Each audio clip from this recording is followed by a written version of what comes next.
नींद में ही बड़बड़ाते हुए राधेश्याम ने फोन उठाया और कहा, कौन बोल रहा है? उधर से रोने की आवाज आने लगी। बहुत दर्द भरी धीमी आवाज में कहा, पापा, मैं लाजो बोल रही हूं, उदयपुर से। राधेश्याम घबराता हुआ बोला, बेटी लाजो, क्या हुआ? तुम्हारी तबीयत तो ठीक है ना? तुम इतना धीरे धीरे क्यों बोल रही हो? सब ठीक है ना? लाजवंती ने रोते हुए कहा, पापा, कुछ भी ठीक नहीं है। आप जल्दी से मुझे लेने आ जाओ। अगर आप नहीं आए तो मैं मर जाऊंगी।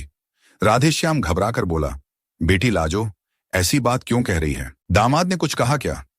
लाजवंती बोली, पापा, आप जल्दी आ जाना। अब मैं यहां रहना नहीं चाहती। मैं रेलवे स्टेशन पर आपका इंतजार करूंगी। फोन कट गया। दोनों पति पत्नी बहुत परेशान हो गए। तुलसी ने रोते हुए कहा, मैं आपको हमेशा से कहती रही हूं कि एक बार लाजो से मिलकर आ जाते हैं, लेकिन आपको फुर्सत कहां है। राधेश्याम ने कहा, मुझे लगता है दामाद ने ही लाजो को बहुत परेशान किया होगा। तुलसी ने रोते हुए कहा, अब मैं कुछ सुनना नहीं चाहती हूं। आप जल्दी उदयपुर जाकर बेटी को ले आओ। न जाने वह किस हाल में होगी। अरे लाजो की मां, अब रोना बंद कर। वह मेरी भी तो बेटी है। जितना दुख तुझे हो रहा है उतना ही दुख मुझे भी है। तुम औरतें दुनिया के सामने अपना दुख दिखा देती हो, हम मर्द दुख को मन में दबा देते हैं, दुनिया के सामने नहीं कर रख पाते हैं। राधेश्याम उसी समय उदयपुर के लिए रेल से निकल गया। उसके मन में बुरे विचार आने लगे थे। वह पुरानी यादों में खो गया। लाजवंती राधेश्याम और तुलसी की इकलौती संतान थी। दोनों पति पत्नी लाजवंती को प्यार से लाजो कहकर पुकारते थे। उन्होंने उसकी हर ख्वाहिश पूरी की थी। लाजवंती की उम्र शादी के लायक हो चुकी थी, इसीलिए राधेश्याम को थोड़ी चिंता हुई। वह दौड़ भाग कर लाजवंती के लिए अच्छा वर तलाश करने लगा। पर जहां वर अच्छा मिलता और वहां खानदान अच्छा नहीं मिलता। जहां खानदान अच्छा मिलता वहां वर अच्छा नहीं मिलता। बहुत दौड़ भाग के बाद राधेश्याम ने चित्तौड़गढ़ शहर में लाजवंती का रिश्ता तय कर दिया। लाजवंती का ससुर भूरालाल वन विभाग से कुछ महीने पहले रिटायर हुआ था। उसके दो बेटे थे। बड़ा बेटा मनोज चित्तौड़गढ़ में ही बैंक में कैशियर के पद पर काम करता था, जबकि छोटा बेटा दीपक उदयपुर में एक प्राइवेट कंपनी में काम करता था। उसी से लाजवंती का रिश्ता तय हुआ था। भूरालाल की पत्नी की मौत हो चुकी थी। वह दीपक की कुछ गलत आदतों से चिंतित था। जब लाजवंती जैसी होनहार व पढ़ी लिखी लड़की के साथ शादी हो जाएगी तो दीपक सभी बुरी आदतों को भूल जाएगा। इसलिए भूरालाल चिंता से कुछ मुक्त हुआ। राधेश्याम ने धूमधाम से लाजवंती की शादी की। दहेज भी खूब दिया। विदाई के बाद वे दोनों घर में अकेले रह गए। जब लाजवंती पहली बार ससुराल आई तो उसे ससुराल में जितना प्यार मिलना चाहिए था नहीं मिला। वह मायूस हो गई।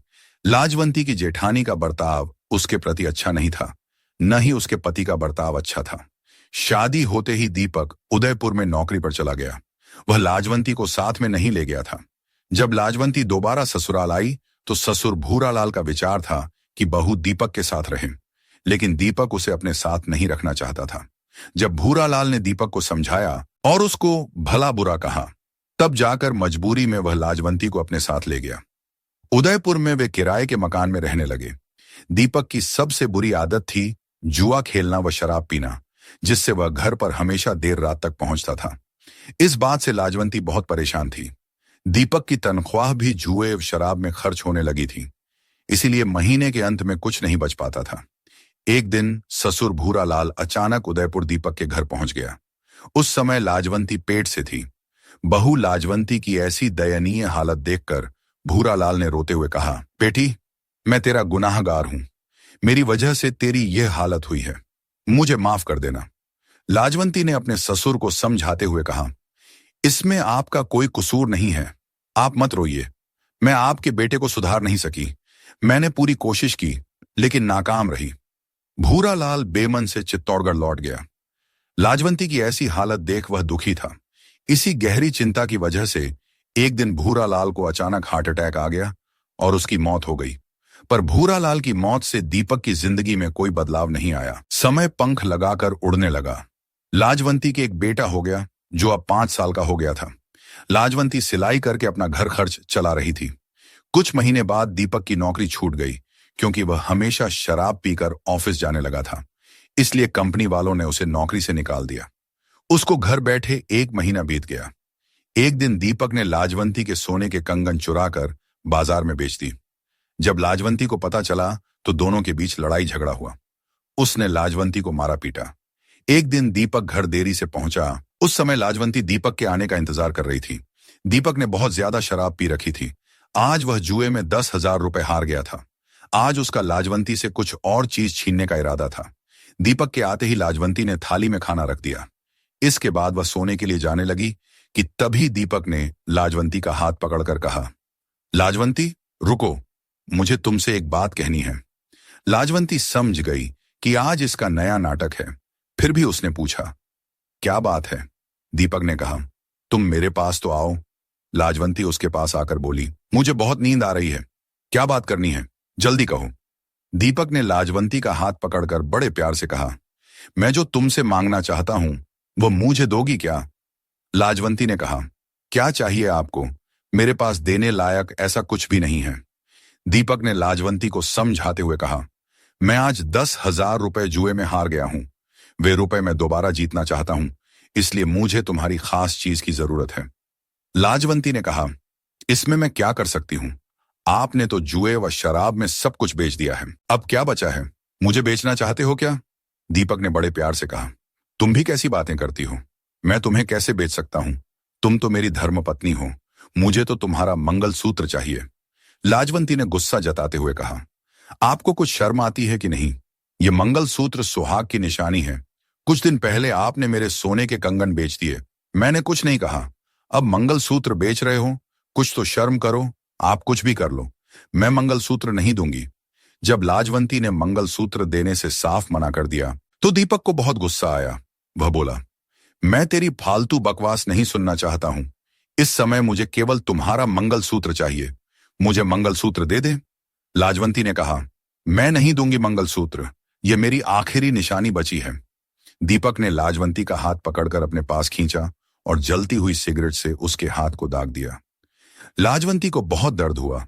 लाजवंती ने दर्द से कराहते हुए कहा, आप चाहे मुझे मार डालो, लेकिन मैं मंगलसूत्र नहीं दूंगी। इसके बाद दीपक ने लाजवंती का हाथ पकड़कर उसके बदन को जलती हुई सिगरेट से जगह जगह दाग दिया। लाजवंती जोर जोर से चिल्लाने लगी। लाजवंती के चिल्लाने से महल्ले वाले वहां इकट्ठा हो गए तो दीपक उन सब के सामने लाजवंती पर बदचलन होने का आरोप लगाने लगा। लाजवंती ने रोते हुए कहा, आपको झूठ बोलते हुए शर्म नहीं आती? मेरे बदन को आपने छलनी कर दिया, मुझे जलती हुई सिगरेट से दागा। मेरा कसूर इतना सा था कि मैंने अपना मंगलसूत्र आपको नहीं दिया, और मैं यह मंगलसूत्र आपको नहीं दूंगी क्योंकि यह मेरी आखिरी निशानी है। लाजवंती की ऐसी हालत देखकर मोहल्ले वालों की आंखों में आंसू आ गए। सभी दीपक को भला बुरा कहने लगे। दीपक ने उन्हें गालियां देते हुए दरवाजा बंद कर लिया और दोबारा लाजवंती को पीटने लगा। लाजवंती ने अपने पापा को फोन लगाया तो दीपक ने उसके हाथ से मोबाइल छीनकर फर्श पर फेंक दिया, जिससे मोबाइल फोन टूट गया। दीपक ने लाजवंती को फिर बुरी तरह से मारा, जिससे वह बेहोश हो गई। दीपक उसके गले से मंगलसूत्र खींचकर रात को ही घर से गायब हो गया। जब अचानक रात को लाजवंती के बच्चे की नींद खुली तो मां को अपने पास न पाकर वह रोने लगा और बरामदे में चला आया और उसके पास बैठ गया। जब लाजवंती को होश आया तो उसने अपने बेटे को गले से लगा लिया। लाजवंती ने पाया कि उसके गले से मंगलसूत्र गायब था। वह समझ गई थी कि दीपक ले गया है। उसने घड़ी की तरफ देखा। सुबह के 5 बज चुके थे। लाजवंती ने कुछ सोचते हुए अपने बेटे को साथ लिया और घर से निकल गई। पड़ोस की एक औरत से मोबाइल मांगकर अपने पापा को फोन लगा दिया। पापा से बात करके लाजो सीधी रेलवे स्टेशन की तरफ भागी। वह प्लेटफार्म के फ्लाईओवर की सीढ़ियों पर अपने पापा का इंतजार करने लगी। लाजवंती अपने ख्यालों में खोई थी कि उसके बेटे ने देखा कि कई छोटे छोटे बच्चे हाथ में कटोरा लेकर भीख मांग रहे थे। वह भी अपने छोटे छोटे हाथ आगे करके भीख मांगने लगा। इधर जब राधेश्याम की नींद खुली तो वह उदयपुर पहुंच गया था। उदयपुर स्टेशन पर उतरकर राधेश्याम जाने लगा। तभी अचानक कोई पीछे से उसकी धोती पकड़कर खींचने लगा। राधेश्याम ने पीछे मुड़कर देखा कि एक नन्हा बच्चा उनकी धोती पकड़कर हाथ आगे करके भीख मांग रहा था। राधेश्याम ने उस बच्चे को दुत्कारते हुए धक्का दिया तो बच्चा दूर जा गिरा और रोने लगा। बच्चे के रोने की आवाज सुनकर लाजवंती वहां आई। वह अपने बच्चे के पास जाकर उसे उठाने लगी। राधेश्याम की नजर बेटी लाजो पर पड़ी। वह बोला, लाजो, तुम यहां ऐसी हालत में, तुम्हारी यह हालत किसने बनाई? लाजवंती ने देखा कि इस अनजान शहर में कौन लाजो कहकर पुकार रहा है। जब उसने नजर उठाकर देखा तो सामने पापा खड़े हैं। वह जल्दी से दौड़ते हुए अपने पापा के गले लगकर रोने लगी। राधे श्याम ने हिम्मत से काम लेते हुए अपने आंसुओं पर काबू पाते हुए कहा, बेटी लाजो, आंसू मत बहा, मैं तुझे लेने ही आया हूं। चल, घर चलते हैं। उस समय प्लेटफॉर्म पर दूसरे मुसाफिरों ने पिता व बेटी को इस तरह आंसू बहाते हुए अनमोल मिलन व अनोखा प्यार देखा तो सभी भावुक हो गए। राधे श्याम अपनी बेटी व नाती को लेकर गांव आ गया। लाजवंती के साथ दीपक ने जो जोर जुल्म किए थे, लाजवंती ने अपनी मां व पिता को साफ साफ बता दिया। लाजवंती ने कुछ महीनों बाद ही दीपक से तलाक ले लिया और नई जिंदगी की शुरुआत की।